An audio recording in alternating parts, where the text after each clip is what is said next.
vale ressaltar alguns aspectos psicológicos a respeito dessa pandemia. Primeiro ponto, percepção que as pessoas têm a respeito disso. Primeiro ponto, as informações que recebemos alimentam a nossa percepção do fato e a forma como enxergamos. E a forma como enxergamos determina como reagiremos, se reagiremos com pânico ou não. Vou citar 3 exemplos. Um hospital no Irã foi colocado fogo porque as pessoas descobriram ou tiveram a fake news de que pessoas infectadas com o vírus iriam ser tratadas naquele hospital.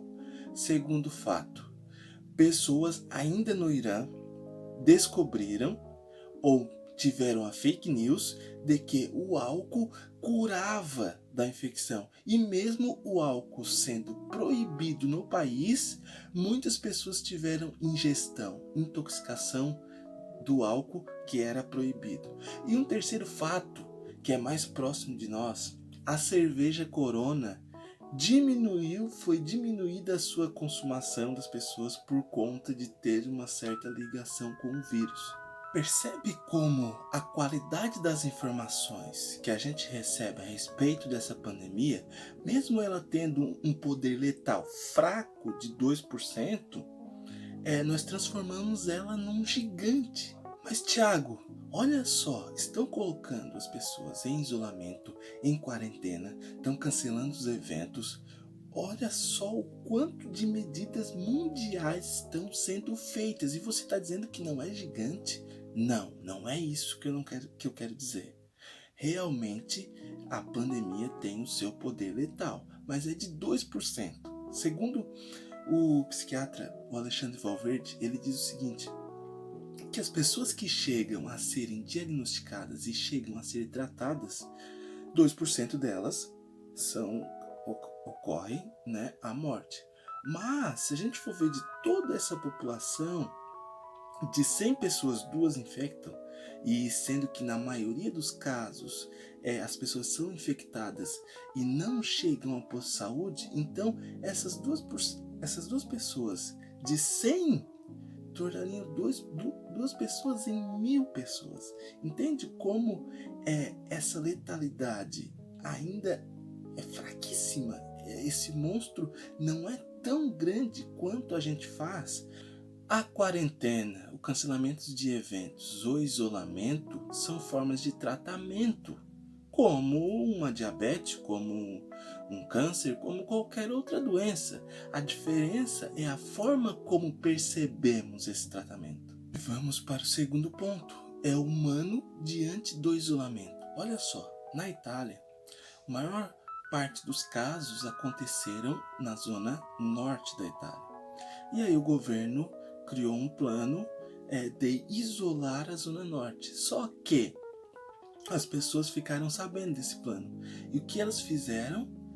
Elas urgentemente saíram da zona norte para a zona sul para não ficarem isoladas. O resultado disso foi que, ao invés de ter que isolar somente a zona norte da Itália, tiveram que isolar o país todo. Se as pessoas se conectassem com o real significado do isolamento, elas não teriam saído, porque nas mentes as pessoas constroem aquela ideia de que vamos ser isolados aqui para morrer todos juntos, e não é isso, não é isso. O isolamento é para um melhor tratamento, para um melhor foco no tratamento das pessoas que realmente estão doentes. Vamos continuar pensando no isolamento.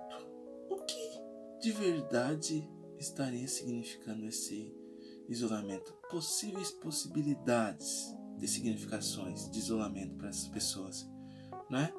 Porque se as pessoas, no exemplo da Itália, se as pessoas viajavam de um lado para o outro para não ficarem isoladas, não eram os casos específicos como no Brasil, que as pessoas realmente saem porque elas precisam trabalhar para comer, né? Se elas têm condições para viajar, o que significa esse isolamento, né? Eu não sei se você sabe, mas em momentos de isolamento a quantidade de violências domésticas aumentou, né? Os divórcios aumentaram. Então esse isolamento pode significar entrar em contato consigo mesmo, entrar em contato com a sua realidade e trazendo um pouco mais para a minha, para a sua realidade aqui no Brasil. O que pode significar esse isolamento nas suas relações interpessoais com as pessoas que convivem com você ao seu lado? E por último, o que quero citar aqui é o homem diante do medo. E aí nós temos uma pergunta a responder. Por que o medo se realimenta dentro de nós sem nós conseguirmos nos conter? E aí temos pesquisas científicas sobre isso. O medo é um sistema de proteção natural, né, que o homem desenvolveu para sobreviver no meio dos animais perigosos. E ele é uma estrutura bem antiga, já formada no homem antigo, né, e a área do cérebro relacionada ao medo é a paleocórtex, né? Essa área é responsável pelas nossas partes mais animalescas, mais animais possíveis. Ok, uma estrutura antiga formada para nossa proteção. E a parte do cérebro que equilibra o nosso comportamento em relação a essa parte mais animalesca é o córtex frontal, né? Ou melhor, ele fica aqui na frente. Córtex frontal, que é a parte que tem o pensamento mais complexo, mais racional, mas de acordo com a realidade. E aí ele consegue equilibrar os nossos impulsos. Só que quando estamos com medo, ansiosos, esse córtex pré-frontal, ele não funciona, entende? Por isso que temos reações como os exemplos citados lá em cima, onde as pessoas tocam fogo em hospitais, onde as pessoas consomem álcool, onde as pessoas associam um produto ao vírus e por isso não consomem mais, entende? Reações animalescas diante do inimigo não visível, entende? E aí que fica o pulo do gato, sabe? Por que temos medos? Por que temos tanto medo da pandemia, do coronavírus? Por conta de nossas percepções. E aí eu volto lá no início do vídeo, a não sei tantos minutos, 7, 8 minutos atrás, onde eu iniciei falando sobre a percepção. Por isso que eu iniciei propositalmente pela percepção, porque a percepção é que constrói tudo o que nós estamos vivendo hoje, entende? Então, o antídoto para passar por esse momento de realmente de algo novo, de um imprevisto, de uma doença